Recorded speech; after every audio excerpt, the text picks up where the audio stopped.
notes number 2. Here we go. Here we go. History of chemistry. Okay. We're kind of going to talk about how chemistry first started, what it started with, and then how it developed into what we have today. Okay. People have been thinking about matter for over 2,500 years, which makes sense if you think about it. It's pretty common for people to go outside and think, okay, what makes up all of this stuff? That's not that unusual. Okay? They've been thinking about it for a long time. But when they first began to think and kind of discover about matter, they decided that all matter in the universe must be made up of some combination of 4 natural elements: earth, air, fire, and water. Okay? Which, if you read any kind of older mythical writings or even comic books, sometimes like cultural fairy tales and things like that, have some kind of elements of these like kind of natural elements in it. Okay? Those 4, they believe that those 4 elements, some combination of them, made up all things. Okay? Which is kind of understandable. Okay, these are the 4 things they probably dealt with the most, all right, wondered about the most. And they were pretty powerful forces back then during those times, right? Floods, forest fires, storms, things like that, all of those were just created by nature. Okay? We now know that they were wrong. The Greek philosopher Democritus, pictured here, was the first person to hypothesize or to kind of come up with this educated guess that all matter must be made up of small particles. Okay? There must be some kind of building blocks that composes all things. Okay? And he wasn't exactly sure what they looked like nor how they're structured, but he began to call them atoms. Okay? Coming from the Greek word atomos, meaning indivisible. He thought there must be something you can get so small that it can no longer be divided. And he was right. Nicholas? Wasn't that by Aristotle? He was one of them, yeah. Mm-hmm. Landon? Okay. All right. Then, in 1803, a school teacher, shout out to me, named John Dalton, introduced some properties of the atom that we still use today. Okay? John Dalton then kind of developed the philosopher's idea of atoms a little bit further, and he came up with these 3 properties of atoms that we still teach and believe in today. Let's see. Number 1, all elements are composed of extremely small particles called atoms. Okay? These atoms are the basic building blocks that build all things. Number 2, all atoms of the same element are identical. Okay? One atom of titanium looks exactly like another atom of titanium. They're not like people where they have individual and unique characteristics. Every single atom of that element is exactly the same, looks exactly the same, it's structured exactly the same, and behaves exactly the same. Okay? 2 atoms of the same element are identical, but atoms of different elements are different. Okay? Atoms of one element are different from atoms of any other. There are no 2 elements that look the same. Okay? If you have 2 atoms that look different, they're different elements. Make sense? Okay. Reagan? You can think of that in like The Last Jedi, where they have Rey. She's like standing in the giant mirror of herself, and when she turns, all the other like mirrors of her turn. There you go. Works for me. Landon?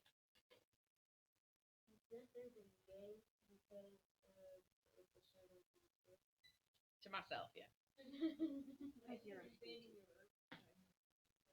Ethan H?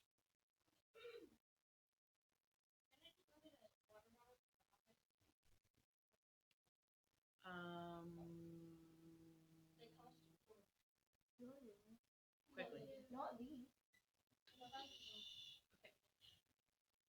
Okay. Nicholas?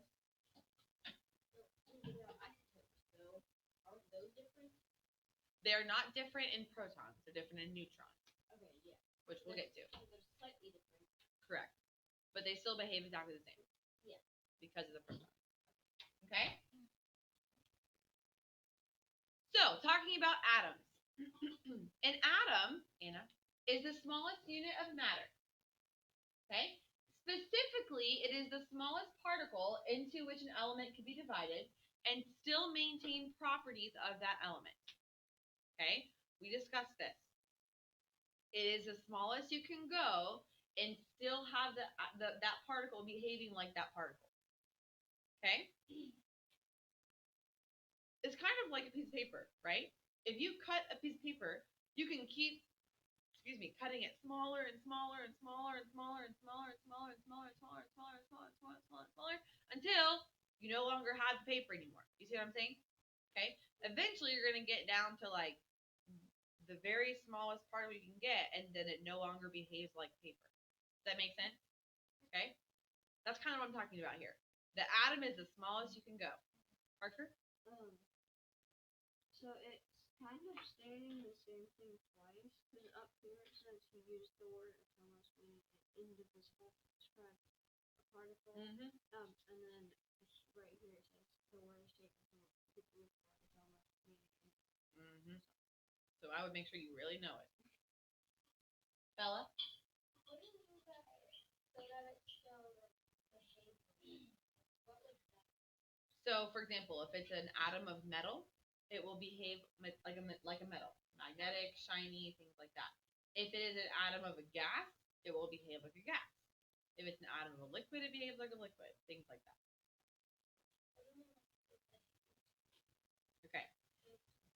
For example, sodium.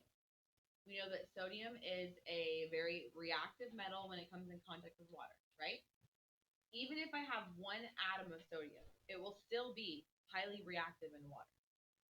But the minute I cut it down to where it's no longer an atom, I then have atom parts, basically, like neutrons, protons, electrons. Then, if I react it with water, it will not behave like sodium. Does that make sense? Okay. So, an atom is made of subatomic particles. Okay? Let's look at that word subatomic for a second.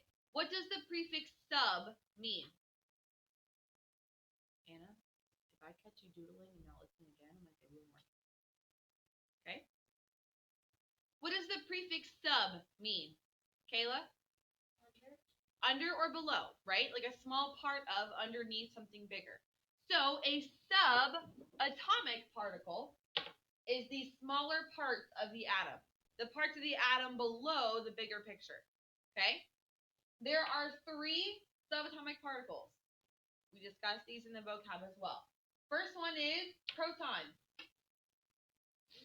The protons are positively charged. Okay?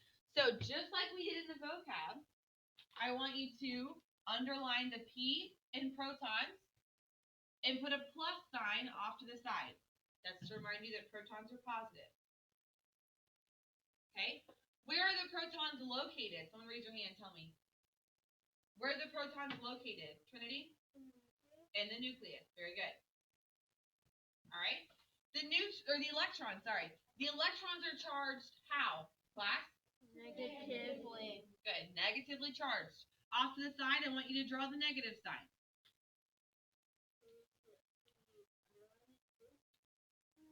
If you want to. Okay? And then where are the electrons located? Raise your hand. Hannah? On the what? What is that part called? Yes, the shell. They spin around the shell outside the nucleus. Okay? And then the other particle is the neutron. I want you to put a box around the NEU in neutron and a box around the NEU in neutral. What does it mean that these particles are neutral? What do I mean by that? Sophie? They're kind of like in between the two. Do they have a charge at all? No. No. They're not negative. They're not negative or particle. They're particle. They're not negative or positive. Okay, they do not have a charge. You can do that if you want. The nucleus, the center of the atom. Okay, that should be hopefully kind of a review from the cells. The nucleus is the center of the cell. The shell, an energy level containing spinning electrons that surround the nucleus of an atom. Okay? So, if we look at it on a diagram, okay, this inside part is the what, class? Nucleus. Are you sure? Yes. This inside part. The nucleus. What's this outside part? Shell. Okay, what's this? Electron. This? Proton. This. Neutron. Good. Okay? Also, notice the electrons are significantly smaller than the protons and neutrons in this picture. And that's true in real life. Electrons are teeny, teeny, teeny, tiny in comparison to protons and neutrons. They're all teeny tiny in comparison to what we're used to, but electrons way more so. Okay? Landon.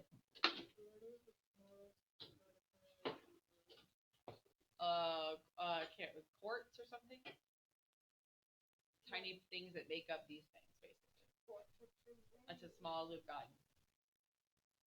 Okay? Alright, elements. So that's discussion of atoms. Now let's talk about elements for a second. Elements are the simplest form of matter. Okay? They are the least complicated. It is a pure substance that cannot be broken down into other substances. Okay? To figure out which element you have, or which element you're dealing with, you have to count the number of protons, neutrons, and electrons. Okay? That determines what element you are working with in that atom.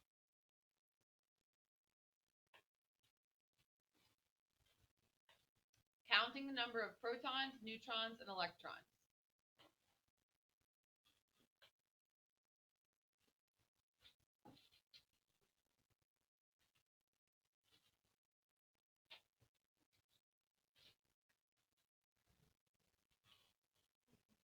Okay?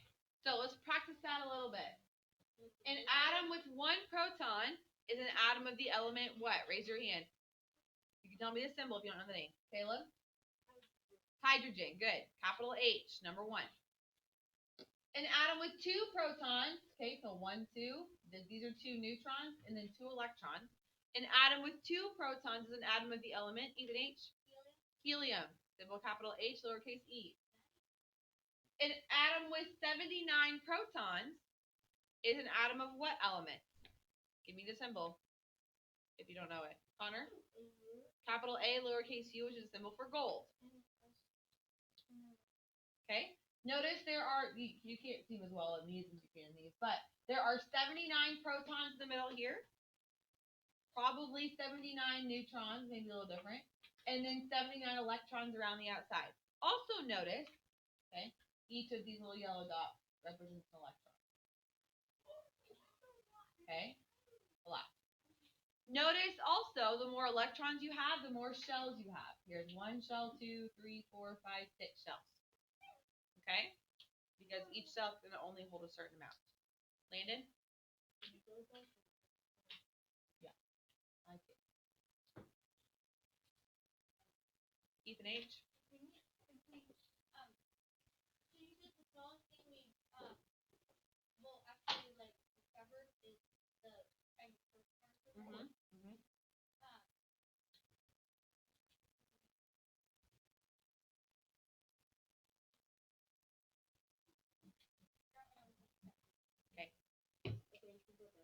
Alright?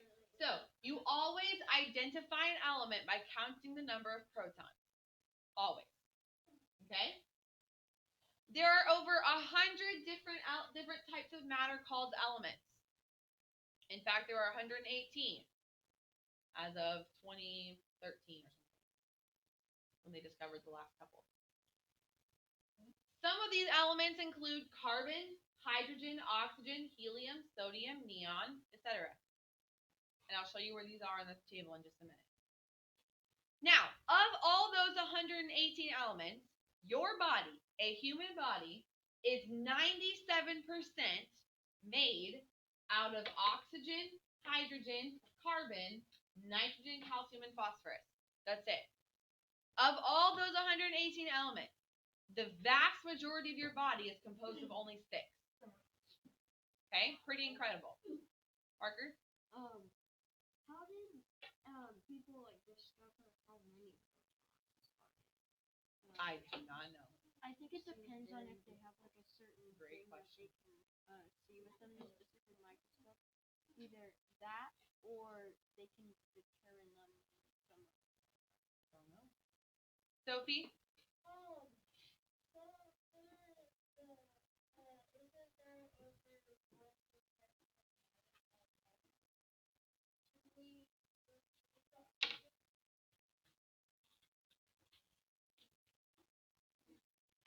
Okay?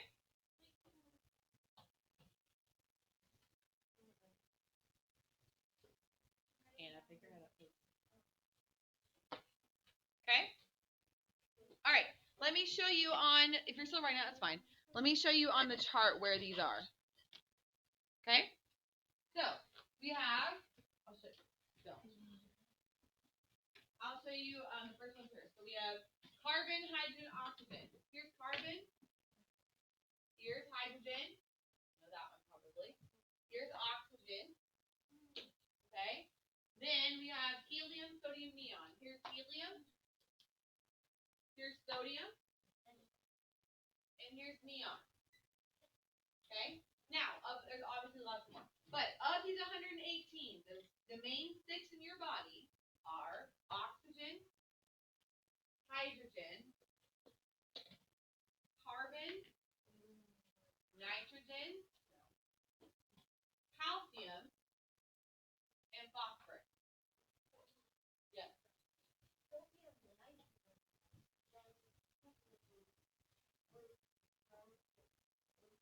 No. The atoms are, you don't have pure nitrogen gas. You have nitrogen involved in compounds. No. You don't.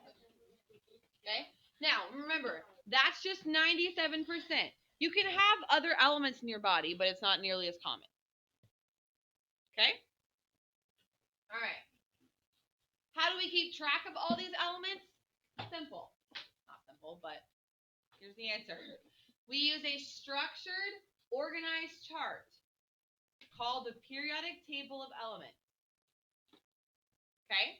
We've also already discussed how the chart is color-coded like this. Okay? We will, go ahead and turn in your notes actually to notes number 3. I want you to see this.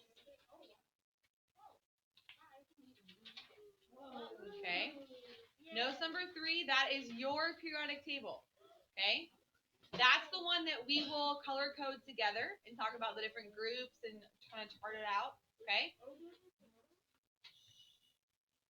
Your chart is a little more updated than mine. I think yours is from 2016. Mine is from probably 2013, 2012, something like that. Okay?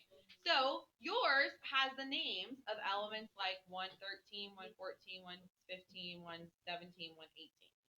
Whereas mine does not. Okay? So we will make that table look kind of like this one. We'll color it one day so you can see what the different groups are and kind of how their characteristics. But what's interesting about the table is every single part of that table means something. The row that it's in means something. The column that it's in means something. The section of the chart that it's in means something. Okay? It's very interesting how it all goes together. Okay? So we'll touch to that in a little bit. But we also get to enjoy some kind of funny, not funny, but kind of ridiculous chemistry jokes. Like this one. You have any jokes about sodium? Nah. But that's the symbol for sodium. I would tell you a chemistry joke, but all the good ones are gone. I made a chemistry joke, but there was no reaction. Oh, I know that joke. Really funny. Terrible. Okay? They're bad.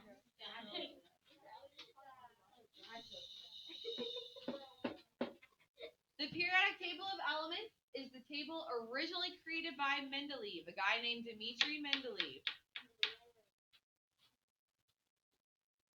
Dmitri Mendeleev is the scientist that first kind of organized this chart. Now, it's been updated and improved upon since then, but he still gets the credit for kind of first writing them all down and charting it together. Okay? They're organized according to their properties. It was first published in 1869, and it lists all known elements. When we discover new ones, we add them to the chart. Okay? Yes. On ours, it didn't include 103 in the 103. It didn't include it. Oh, okay. So there are some charts that like the star section right there, the LA through LU and AC through LR. Yeah. Sometimes they kind of leave off that last one and they only include it up through YB or NO. So that kind of differs a little bit sometimes too. Okay. Thank you for pointing that out. Reagan? Once one guy was trying to make gold, so he actually like boiled his urine and some other thing, and then whenever he was done, he looked in there and there was phosphorus. Yeah.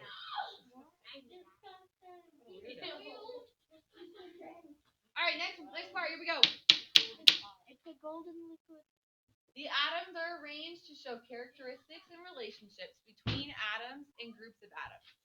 Okay? They're arranged in a very specific way to show how each atom relates to each other.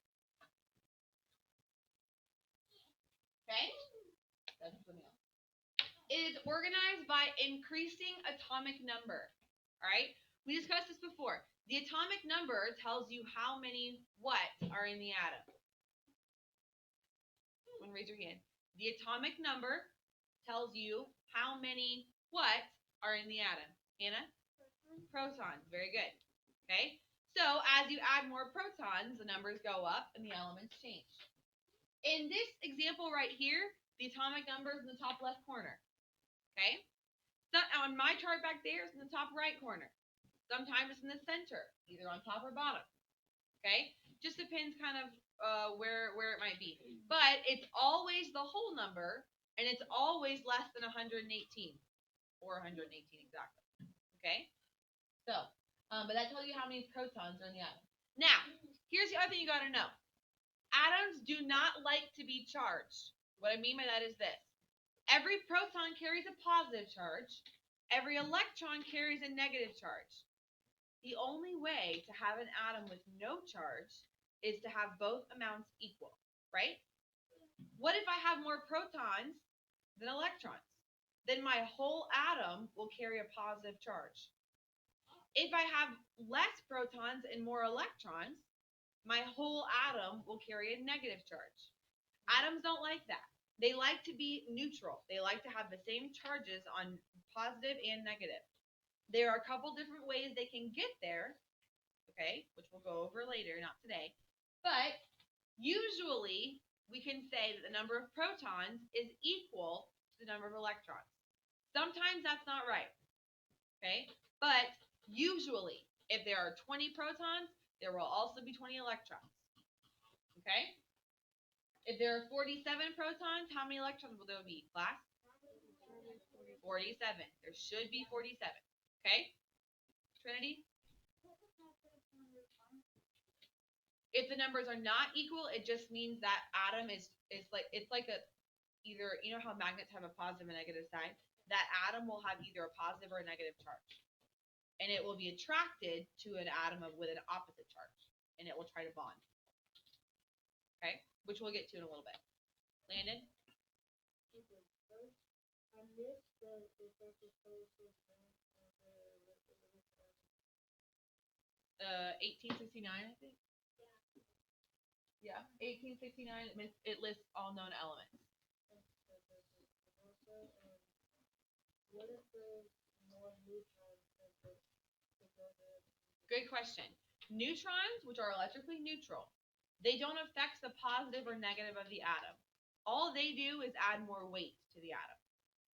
Because if I'm adding something, it's automatically going to have more mass, right? So because the neutron is neutral and doesn't carry a charge, it just adds more weight basically to the nucleus.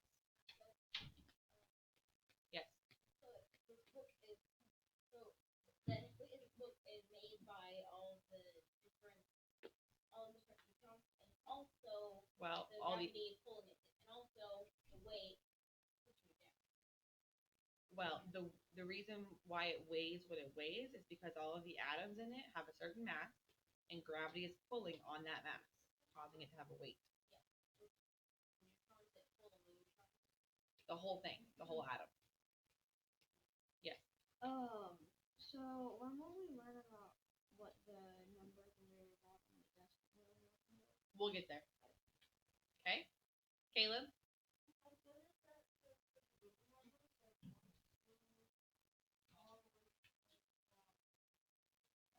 Uh-huh. Uh-huh. Correct. Because for almost every single one of those, for every proton you have, you have a neutron too. Hence multiplying by 2. Okay? All right, we're going to stop there with the notes for today because tomorrow we're going to continue, but it gets a little more complicated.